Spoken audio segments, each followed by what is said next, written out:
7%. 7% de personas a nivel nacional y a nivel Chiapas 3.5%. Claro que en México en general leemos poco. Los periódicos en Chiapas no rebasan ahora los 3,000 ejemplares en tiraje, los periódicos de mayor tiraje. Claro, bueno, hay otra cuestión que está pasando en Chiapas, que ya los fines de semana los diarios ya no están saliendo. No sé si ese fenómeno se registra acá. A partir de este año, hace 3 meses, ya no se están publicando. Cuarto Poder, por ejemplo, ya no está tirando sus ejemplares los sábados ni los domingos. El Diario de Chiapas tampoco.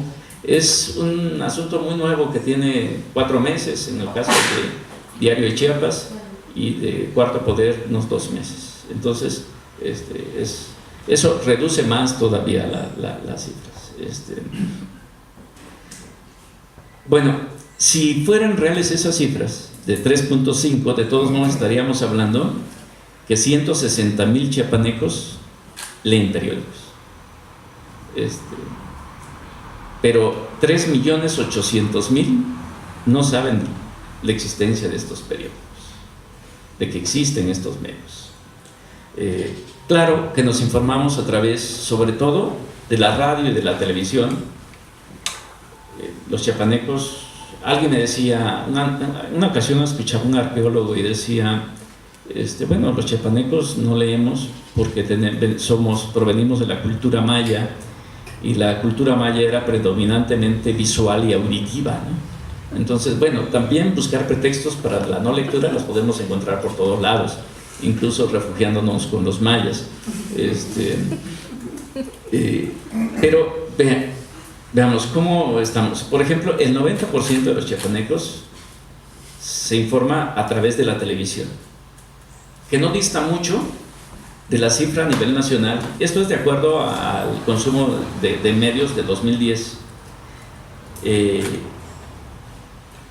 Pero a nivel nacional era el 72%, o sea, 18% más en Chiapas se informaba a través de la televisión. En Chiapas el 72% escuchaba la radio. En Veracruz un poquito menos, en ese tiempo andaban en el 70%.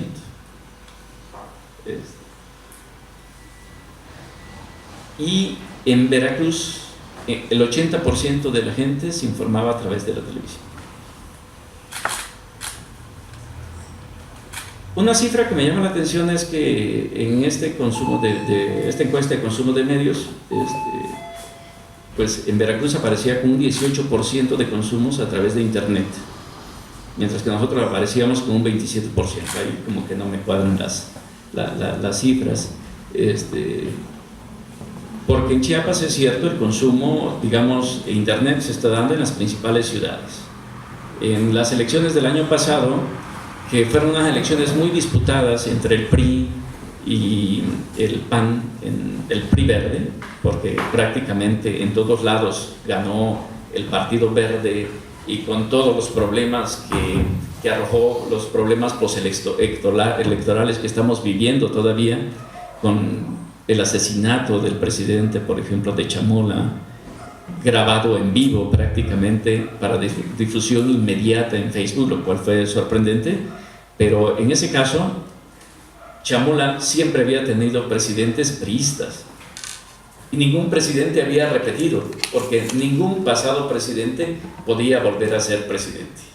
Sin embargo, ahí se rompe el esquema y pues gana un priista con los colores del verde. Entonces fue una cosa tremenda. Y así se ha dado. Y en las elecciones del año pasado, que fueron muy disputadas en Tuxtla, pues había elementos para ver que en las ciudades donde mayor disputa electoral iba a haber en contra del verde, iba a ser en las ciudades con mayor incidencia de internet, porque la gente está consumiendo mucha información a través de estos medios y a través de la disputa que se da en las redes sociales. Entonces empezamos a escribir, sobre todo en Chiapas Paralelo, que fue un portal que creo que fue importante en esos momentos, y pensamos que podía ganar el PAN, ¿no? Y al final las cifras fueron muy cerradas, se definieron por casi 300 votos, era una cuestión, y además fue el Tribunal Federal Electoral. Si hubiese, con una casilla que se hubiese anulado, las cifras, los datos habrían sido otros, y eso que hubo robo de casillas, etc. Entonces, ¿pero por qué esta situación? Porque gran parte de la discusión se había dado a los canales de internet, y Tuxtla, el 92% de los tuxtlecos, de las tuxtlecas, tienen un teléfono celular. Y creo que el gran fenómeno ni siquiera fue Facebook, me parece que fue WhatsApp. A través de WhatsApp la gente difundía información. Entonces, cuando veían que esto iba a arrasar el Partido Verde PRI en Tuxtla Gutiérrez, no se dio, y no se dio en ninguna de las ciudades principales, sobre todo por internet y en el empleo por ejemplo, en Tuxtla Gutiérrez, más del 50% de la gente usa internet, digamos, tiene contratado un servicio o acceso a internet, y más del 90% tiene un teléfono, lo cual ya habla de esta circulación de información. Pero eso no va a suceder en las comunidades, porque saliendo de Tuxtla se pierde la señal de teléfono y de internet, ¿no? O sea, entonces ese es el problema. Entonces, a nivel estatal tenemos un acceso que no sobrepasa el 30% de internet, concentrado sobre todo en las ciudades más importantes de Tuxtla Gutiérrez, Tapachula y San Cristóbal de las Casas, que fue donde se dio la mayor disputa electoral, pero por esta cuestión, creo yo. Claro, hay otros elementos más que tendríamos que ver, y que lo escribí ya por ahí.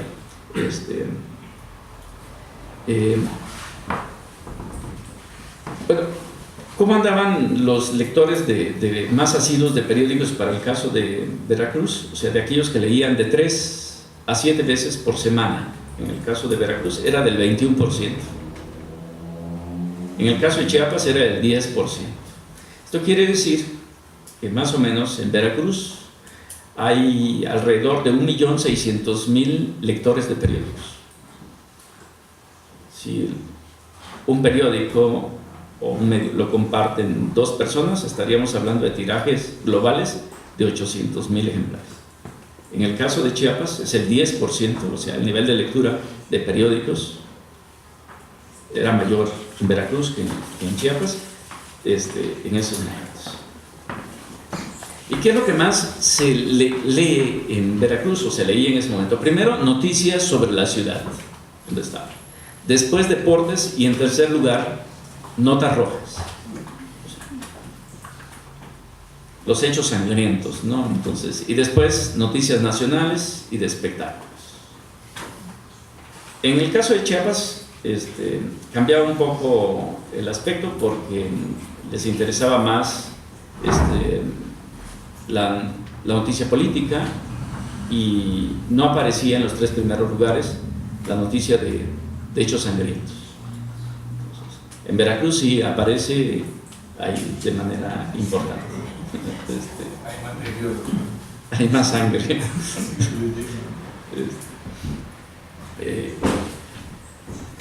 Bueno, si el Estado debería garantizar el derecho a la información, pues lo garantiza a través de la radio y de la televisión, es bastante complicado, ¿no? Porque son los medios que pueden ser más fácilmente controlados. En Chiapas está sucediendo un fenómeno que sobrepasan las estaciones piratas, que le llaman. En un estudio que hicimos nosotros le llamamos radiodifusoras al margen, porque no son precisamente piratas muchas de ellas. Hay radiodifusoras comunitarias que han estado haciendo solicitudes por años y jamás les otorgan. Encontramos 130 radiodifusoras. 130 radiodifusoras al margen, ¿no? Que están ahí, que están funcionando, y que muchas de ellas se han constituido en vínculo de comunicación de los pueblos, donde alguien puede anunciar pues tienen alcances muy limitados, generalmente para la cabecera municipal, pues quién está vendiendo determinada cosa. Hay también participación o orientación. Claro que hay diferentes tipos de radiodifusoras. Las que más abundan son las religiosas, ¿no? O sea, además Chiapas es un mar de religiones. Van a ver que hay indígenas que salen al mediodía y le rezan rumbo a la Meca, ¿no? Porque son musulmanes, chamulas musulmanes, ¿no? Entonces, y que hacen su viaje de peregrinación al año y se van a la Meca. Entonces, eso es novedoso. Pero un antropólogo, Andrés Fábregas Puig, decía que en Chiapas hay alrededor de 300 sectas. Bueno, y creo que Andrés Fábregas es alguien que tiene autoridad para estudiar este tipo de cosas. Entonces, no los pudimos dividir nada más en católicos, protestantes, no, hay una gran variedad de sectas. Y hay 68 radiodifusoras de este tipo en Chiapas. Entonces, 68 que están predicando la Biblia, que están hablando desde diferentes perspectivas, muchas para que lo escuchen más gente, se califican como cristocéntricas. Pues, son cristocéntricas, o sea, no importa la religión, aquí hablamos de Cristo, ¿no? Y nos encontramos una que está a la entrada de la selva lacandona, que tenía 3000 watts de potencia y que ya el transformador les era insuficiente. Entonces necesitaba ya tenía un transformador de 100, querían uno de 300. O sea, porque en las comunidades dentro de la selva les estaban solicitando cada vez más. Y esa es una radiodifusora cristocéntrica, ¿no? Sí, hablar de 3000 es muchísimo, ¿no? Pero necesitas un transformador con ese calibre. Y una buena antena. Muy buena antena. Pero además se dan el lujo de transmitir en AM y en FM, ¿no? O sea, por ahí tenemos bueno, publicamos un libro que coordiné sobre eso, que se llama Radios al Margen, ¿no? O sea, porque el tema es súper interesante, pero ya otro día platicamos de eso, porque si no me quedo con ese tema. Pero después vienen estas radiodifusoras comerciales, que no se distinguen en nada una radiodifusora, diferencian en nada de una radiodifusora comercial, realmente le hacen la competencia, ¿no?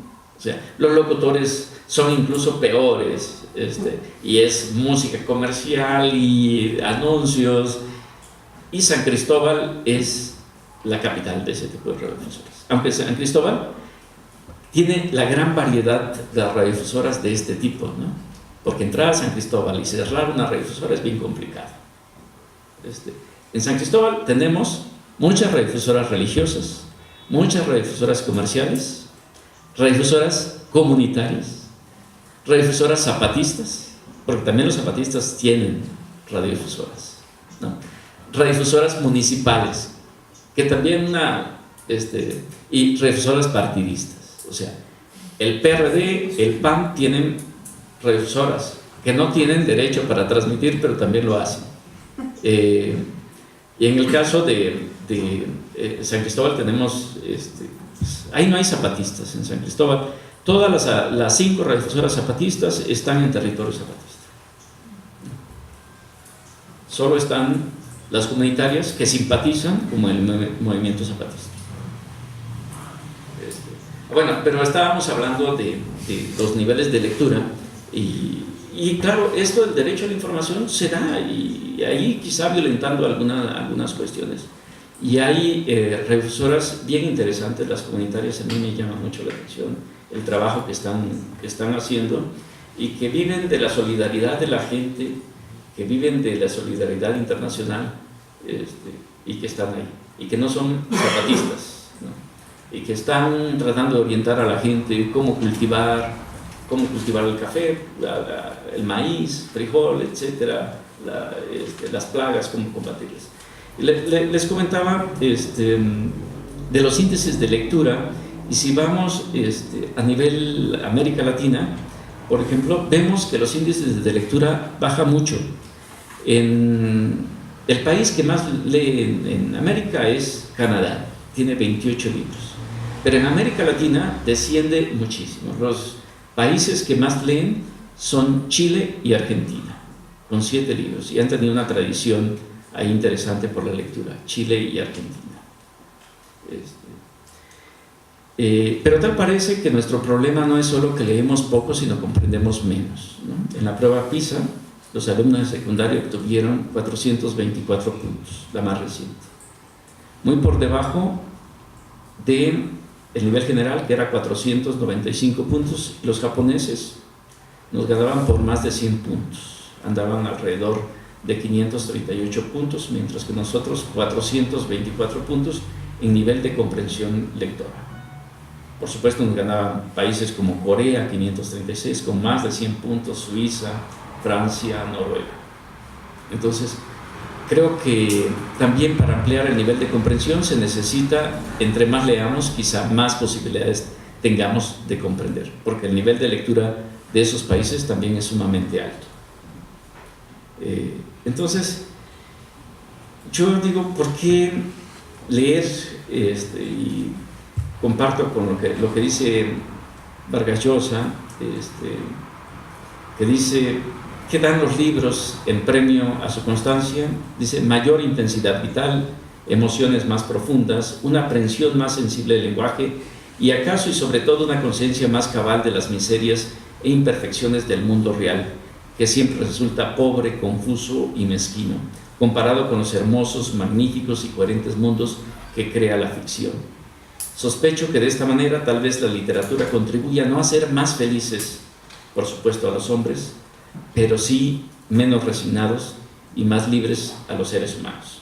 Entonces, el nivel de lectura que tenemos, pues, es bastante bajo, y Chiapas ocupa el último lugar en nivel de lectura. Tenemos el punto 8 de lecturas, o sea, no leemos, no terminamos de leer un libro cuando lo principiamos. Los libros que tenemos también, pues, son muy pocos. Solo el 17% de chiapanecos posee más de 10 libros en su casa. En el DF es el 50% y en Veracruz es el 37%. Aquí en Veracruz el 37% de veracruzanos tiene por lo menos 10 libros en su casa. Pero en Chiapas es 17%, o sea, 20% menos. A nivel nacional es del 35%. O sea, rebasa la media el caso de Veracruz. Decía que el derecho a la información no es solo el derecho a leer, es el derecho a acceder a todo tipo de información. Acceder a escuchar música, la que queramos, a museos. Y tal parece que en esa canasta básica cultural que deberíamos tener, también los chiapanecos andamos con ciertos problemas. Por ejemplo, el 70% de chiapanecos jamás ha asistido a un museo. Bueno, los veracruzanos, el 47%, pues es menos, pero también es una situación alarmante. A nivel nacional es 45%. Entonces, eso complica mucho. Tampoco vamos mucho al cine. Los chiapanecos jamás, el 50% de los chiapanecos jamás ha ido al cine, ¿no? Mientras que en Baja California es 12%. Entonces, a veces creemos que porque nosotros vemos como una práctica habitual ir al cine, creemos que la mayoría de la gente lo hace, pero no es así. Claro que, ¿cómo comprar un libro? ¿Cómo ir al cine? ¿Cómo ir a un museo si el 76.2% de los chiapanecos somos pobres? Es pobre, 76.2%. Y esa cifra, en lugar de reducirse, se ha ampliado. Hasta hace 2 años era 74.3%, y a finales de los 60 era del 50%. Se dice que en Chiapas se ha invertido más que durante el Plan Marshall, que sirvió para rescatar a los países de la Segunda Guerra Mundial, pero en lugar de enriquecer a la gente, la ha empobrecido más.